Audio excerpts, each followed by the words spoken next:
Hello नमस्कार, welcome back to my channel.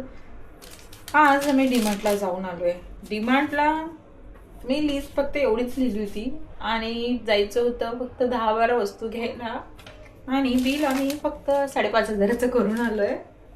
काय माहिती, माझं असं नेहमी होतं, म्हणजे मी लिस्ट खूप कमी लिहिते आणि तिकडून येताना बिल 2-3 पिशव्या असं काय काय झालेलं असतं. काय माहिती डीमार्टमध्ये काय जादू आहे. तुमच्यासोबत पण असंच होतं का? म्हणजे आपण घ्यायला जातो काहीतरी आणि घेऊन येतोच काहीतरी, आणि मी लिहिलं जे लिस्टमध्ये होतं त्यातल्या 3 वस्तू आम्ही तिकडेच सोडून आलो. म्हणजे घेतल्याच नाही का, कारण की बाकीचं आम्हाला जास्त सामान दिसलं ना म्हणून. पण असो, डीमार्टमध्ये क्वालिटीच्या वस्तू भेटतात आणि आपण रिकामं थोडंच घेतो ना, घरात जे लागतं तेच आपण घेतो. पण आपल्याला ते घरात लिहिताना आठवत नाही, पण आपण तिथं दिसलं की मग हा हे आपल्याला पाहिजे, हे लागणार आहे, ते लागतं, कधीतरी लागतं पण आपण घेतो. चमचे, माझ्या घरात चमचे भरपूर आहेत, पण माझी मुलगी जी स्कूलमध्ये एकदा दिलं की तिकडेच सोडून येते, म्हणून मला चमचे लागतात खूप जास्त. घरातल्याही वस्तू असतात आणि डिमांडमध्ये वस्तू चांगल्या भेटतात, क्वालिटीचे असतात.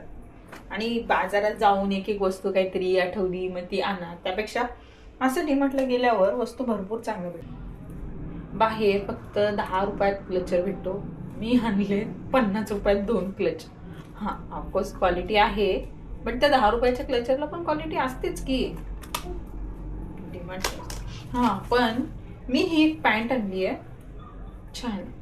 म्हणजे फक्त 200 रुपयामध्ये मस्तपैकी साईडने पॉकेट देखील आहे आणि कॉटनची पॅन्ट आहे. खूप छान भेटली मला, मी घेतली.